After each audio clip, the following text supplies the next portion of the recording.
어제 오후 2시로 예정됐던 윤석열 검찰총장에 대한 법무부의 대면 조사가 결국 불발됐습니다. 법무부는 예정 시각이었던 오후 2시가 넘어서 대검이 방문 조사에 협조하지 않는다는 이유로 돌연 취소했는데요. 법무부가 대면 조사 당일인 어제 오전 대검에 검찰 내부 메신저로 조사 받을지 여부를 알려달라고 보냈지만 총장 비서관실은 어제와 같은 답변이라고 회신했다는 겁니다. 이를 두고 법무부는 대검이 조사에 불응하고 있다고 주장하고 대검은 절차를 어긴 망신주기라고 반발하고 있는 상태입니다. 통상적인 감찰 절차는 이렇습니다. 먼저 감찰 대상자한테 받고 있는 혐의를 알려주고 관련 자료를 서면으로 제출받은 다음 대면 조사에 들어갑니다. 대검은 이런 절차를 들어서 법무부가 소명 절차를 거치지 않고 무작정 대면 조사로 망신 주려는 것이라고 주장하고 있습니다. 반면 법무부는 앞서 평검사 2명을 통해 보낸 공문에 혐의가 적시돼 있는데 해당 공문을 대검이 받지 않고 돌려보낸 만큼 절차를 지켰다는 입장입니다. 현재 법무부 감찰 규정은 감찰 대상자가 질문에 대해 답변을 해야 하고 증거물과 자료 제출, 또 진술서 제출 등 감찰에 필요한 사항에 협조해야 한다고 규정하고 있습니다. 법무부는 바로 이런 규정을 윤석열 검찰총장이 감찰에 불응하면서 규정을 어기고 있다고 보고 있는 겁니다. 반면 대검은 어제도 총장 대면 조사는 아니지만 별도의 법무부 설명을 들을 공간도 마련해놨다라고 할 만큼 불응이 아닌 대면 조사에 동의하지 않는다는 취지라고 얘기하고 있습니다. 한치의 양보도 없는 팽팽한 대립. 대체 잘못한 건 어느 쪽인 걸까요? 오늘의 프레스콕입니다. 네, 사상 초유의 검찰총장 감찰을 두고 이 법무부와 대검의 갈등이 상당히 고조되는 것 같습니다.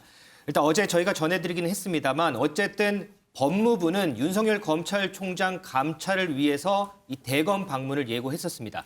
비록 일단 연기를 한 상황이지만 윤석열 검찰총장의 감찰까지 연기한 건 아닙니다.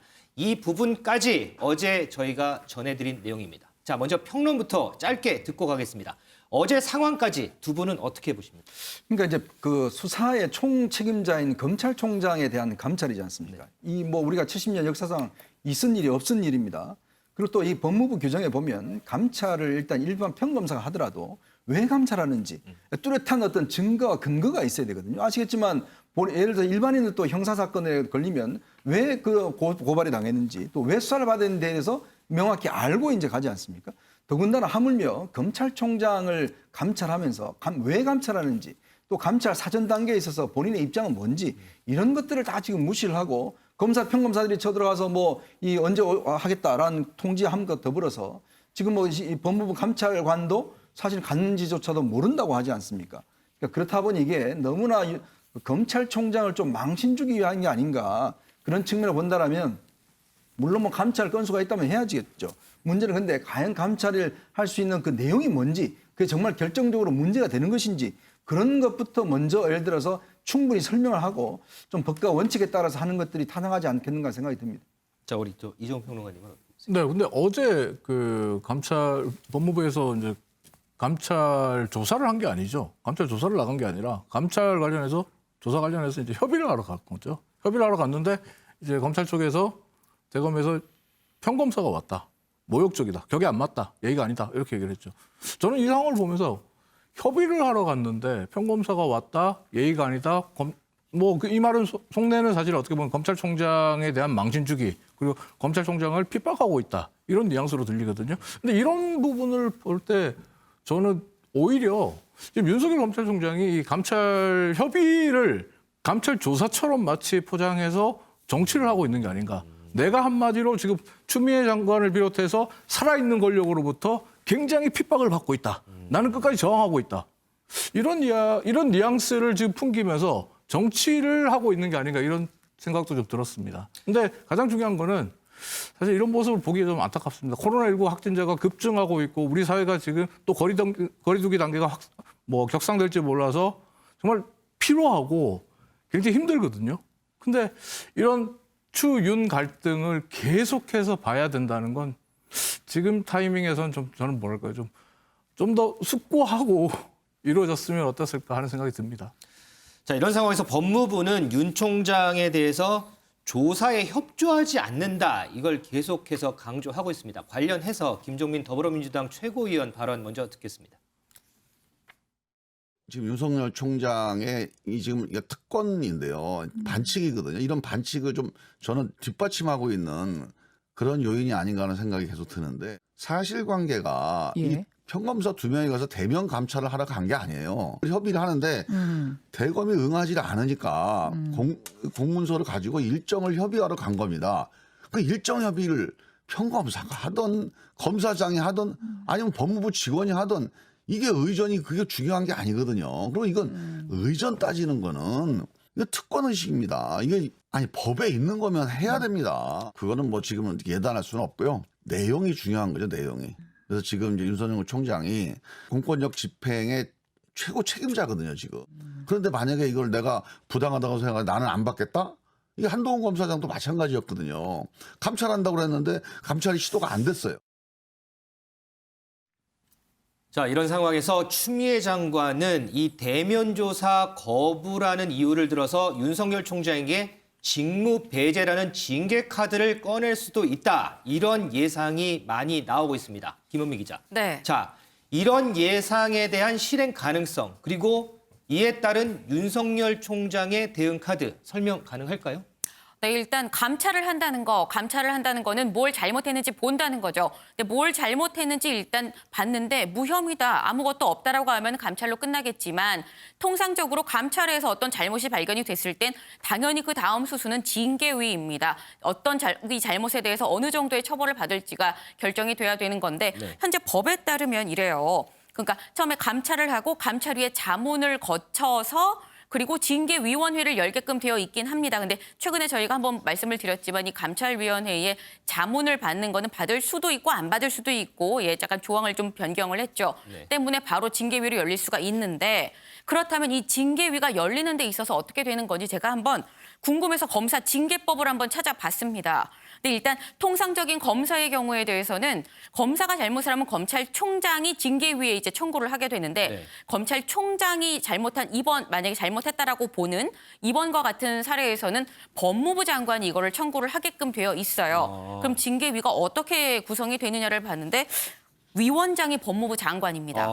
예, 그러니까 본인이 청구하고 위원장도 본인이 하고 그리고 이제 다른 구성 인원을 보니까 법무부 차관 그리고 법무부 장관이 지명하는 검사 2명 뭐 이런 식으로 지금 요건이 되어 있는데 만약에 윤석열 검찰총장 입장에서라면은 징계위에 일단 회부가 됐을 경우 뭐 추미애 법무장관이 의도하는 대로 갈 가능성이 뭐 그렇다고 볼 수는 없겠습니다만 청구한 사람이기 때문에 청구한 사람이 위원장도 하고 그 사람이 지목한 검사가 2명이나 들어가고 이렇게 되기 때문에 상당히 윤석열 입장총장에서 좀 촉박하고 마음이 다급할 수 있겠죠. 그리고 이렇게 결과가 나와서 징계위까지 열린다고 보면은 뭐 중징계든 경징계든을 떠나서 어떤 징계가 나올 가능성이 높다고 볼 수 있겠는데 그렇게 된다고 할 경우를 또 한번 알아봤습니다. 근데 그렇게 될 경우에 사실 윤석열 총장한테 쥐어지는 카드는 많지는 않아요. 네. 첫 번째 가처분. 그러니까 다급하게 시급성을 요하는 가처분이 있을 수 있고 이와 같이 해서 어떤 본안 소송을 할 수가 있겠죠.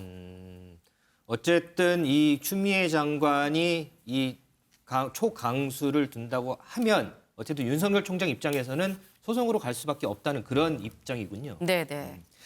자, 이런 상황에서 추미애 장관은 또 장관직 수행에 어려움을 좀 토했다고 하더라고요. 네, 맞습니다. 바로 어제 올린 SNS에서였는데요. 그 3급자의 폭행과 폭언으로 사망한 고 김홍영 검사의 어머니가 보낸 꽃을 공개하면서 네. 법무부 장관으로서의 소임을 되새기겠다라고 밝혔는데요. 그러면서 어려움을 토로했습니다. 몸도 마음도 지친다. 그리고 본질은 제쳐두고 여기서 본질이라는 건 검찰 개혁을 말하는 걸 텐데 이 본질은 제쳐두고 총장과의 갈등만 부각되는 게 뭐 가시에 찔리는 듯한 아픔을 느낄 때가 많다. 그리고 또 나도 사람인지라 힘들고 외로울 때도 있다. 뭐 이렇게 소회를 전했습니다. 김은미 기자. 그런데 네. 또 한편에서는 이 윤 총장에 대한 감찰 명분이 부족하지 않느냐 이런 지적도 또 계속해서 나오고 있죠. 네, 맞습니다. 지금 현재 야권에서 감찰 명분이 부족하다는 지적, 홍문표 국민의힘 의원이 이런 얘기를 했는데요. 먼저 홍문표 의원이 뭐라고 얘기했는지 듣고 오겠습니다.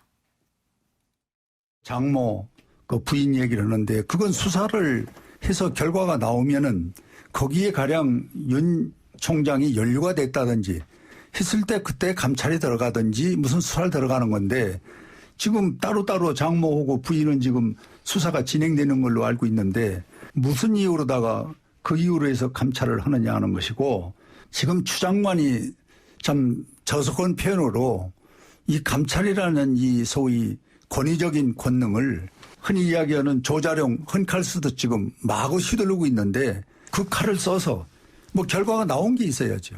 소리만 요란하고 엄포만 주고 공갈만 치는 거지. 이제 이런 행동은 그만하고 정상적인 나는 장관으로 돌아갔으면 좋겠어요.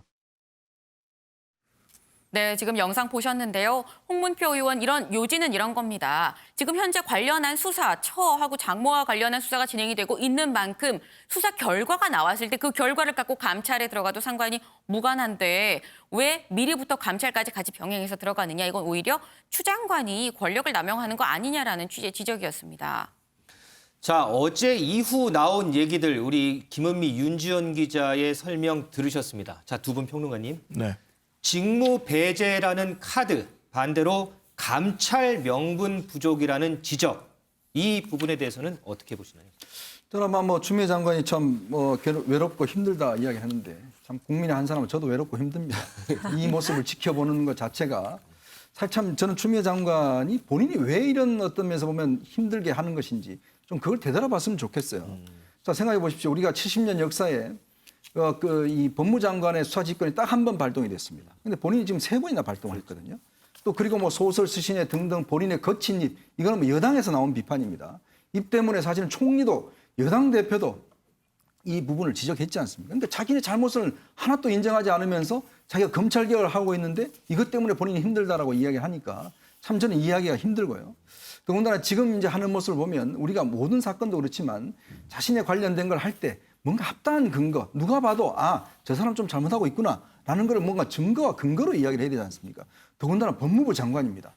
법무부 장관이면 사실관계를 통해서 뭔가 접근을 해야지만 국민들이 설득을 할 거 아니겠습니까? 근데 지금 상황을 이루어진 거 보면 도대체 그러면 윤 총장이 뭘 잘못했는가에 대한 뚜렷한 증거, 예를 들어서 지금 윤 총장이 언론사 사들과 만났다? 윤 총장이 예를 들어서 야당 인사들에 대한 수사를 보고받고도 뭉갰다? 이런 것에 대해서 관련자들이 다 증언하고 있지 않습니까? 그런 사실이 없다라고 증언하고 있거든요. 더군다나 일반 평검사를 보내서 아니 검찰총장한테 가서 예를 들어 김종민은 아까 이야기를 했는데 그러면 김종민은 본인은 검찰 수사관이 직접 찾아가서 자 며칠 나오시오 이야기를 하면 본인은 가만히 있겠습니까? 모든 사회라는 게 격이 있고 예의가 있는 겁니다. 자 그런 면에 비춰봤을 때 지금의 본인이 왜 이렇게 국민들이 힘들게 하고 있는지 그 부분부터 저는 먼저 반성을 해야 되는 것이고 문제는 앞으로 직무 배제할 겁니다.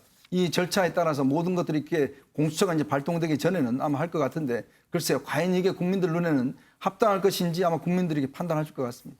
자, 우리 이종욱 평론가 생각. 일단 저는 추미애 장관이 감찰 조사를 지시한 부분에 대해서는 충분히 타당하다고 생각을 합니다. 지금 타당성이 없다라고 말씀하시는데 라임의 김봉현 회장으로부터 출접대를 받은 검사들에 대한 증언들이 계속 쏟아져 나오고 있어요. 증거들이 차곡차곡 쌓여가고 있습니다. 이 검사들에 대한 이야기들, 의혹들이 분명히 있습니다. 그리고 또 옵티머스 수사를 서울지검장 시절에 축소했다. 이런 의혹도 있습니다. 지금 라임과 옵티머스 문제는 여야 모두가 수사에 매진해야 된다고 얘기하지 않습니까? 총력을 다해야 된다고 하잖아요. 근데 검찰총장이 이 부분에 의혹이 연루가 돼 있습니다. 그러면 지금 검찰 수사를 하자는 게 아니잖아요. 조직 내에서 조직의 일원이라면 감찰 받을 상황이 된다면 의혹이 있다면 감찰 받으면 되는 거예요. 윤 총장이 떳떳하다면 나 감찰 받겠다, 감찰하겠다라고 하면 끝나는 거예요. 사실 이 문제를 왜 정치적인 여러 가지 해석들이 나올 수밖에 없게끔 만드는지 그런 모양새를 만드는지 저는 조금 이해가 안 되는 부분이 있고 오히려 그리고 직무 배제 부분은 감찰 결과가 나오면 아는 거죠. 지켜봐야죠. 알겠습니다. 이 윤석열 총장 관련해서 하나만 더 짚어보고 가죠. 최근에 차기 대선 주자 여론조사에서 윤석열 검찰총장이 꾸준한 상승세를 보이고 있습니다. 그런데요, 윤지영 기자. 네. 정작 윤석열 검찰총장이 대선에 출마해야 되느냐 말아야 되느냐 이 부분에 대해서는 또 좀 흥미로운 조사 결과가 있더라고요. 네, 지금 여론조사 결과인데요. 최근에 나온 건데 출마해야 된다는 의견은 20%, 해서는 안 된다는 의견은 40%입니다. 출마해서는 안 된다는 의견이 2배가량 더 높게 나타났고요. 또 추미애 장관이 윤 총장을 향해서 사퇴하고 정치해야 되지 않겠냐라고 얘기를 했었잖아요. 이 부분에 대해서도 물었는데 공감하지 않는다는 의견 66%, 공감한다는 의견 25%로 2배 이상 더 많이 나왔습니다. 뭐 윤석열 총장이 지금 정치인이 아니라 검찰총장이기 때문에 어떻게 본다면 당연한 여론조사 결과가 아닐까 싶습니다. 알겠습니다. 자, 문재인 대통령과 이낙연 민주당 대표가 최근 회동을 갖고 여러 현안에 대해서 논의를 나눈 것으로 알려지고 있습니다. 이낙연 대표도 지난번 이 토론회에 나와서 이 부분에 대해서 언급을 했죠. 먼저 이낙연 대표 발언 들어보시죠. 그 오래되지 않은 그 시기에 최근에라는 뜻이겠죠. 대통령을 뵙고 여러 가지 얘기를 나눈 적이 있습니다. 거기에는 여러분께서 상상하시는 문제도 포함됐습니다. 자, 그런데요, 이 보도가 나오는데 무슨 얘기냐면 이 자리에서 추미애 장관과 이 김현미 이 장관의 개각 필요성을 전달한 걸로 보도가 됐는데 이낙연 대표, 청와대 모두 부인을 했습니다. 그런데 들으신 것처럼 여러분이 상상하는 문제도 포함돼 있다 이런 발언을 하거든요. 이현종 의원이. 네. 짧게 좀. 뭐 일단 논의는 했을 가능성이 있습니다. 그런데 그 보세요. 시점과 절차를 어떻게 할 것인가에 대한 이제 여당 대표와 대통령의 조금 인식 차는 있는 것 같아요. 뭐 당장 추 장관을 경질할 경우에 검찰총장한테 손을 들어주는 그런 상황이 되지 않습니까? 아마 그런 부분들은 아마 여당의 대표와 대통령께서 논의를 한 것 같고 문제는 아마 지금 나오는 이야기는 2단계 일단 개각설이 나오고 있죠. 네. 1단계로 일단 1차적으로 이제 오래된 장관들 먼저 하고 그다음에 내년 올해 말이나 내년 초에 예를 들어서 뭐 김현미 장관이나 추미애 장관이나 또 선거를 겨냥해서 아마 2단계 개각설이 유력한 것 같습니다.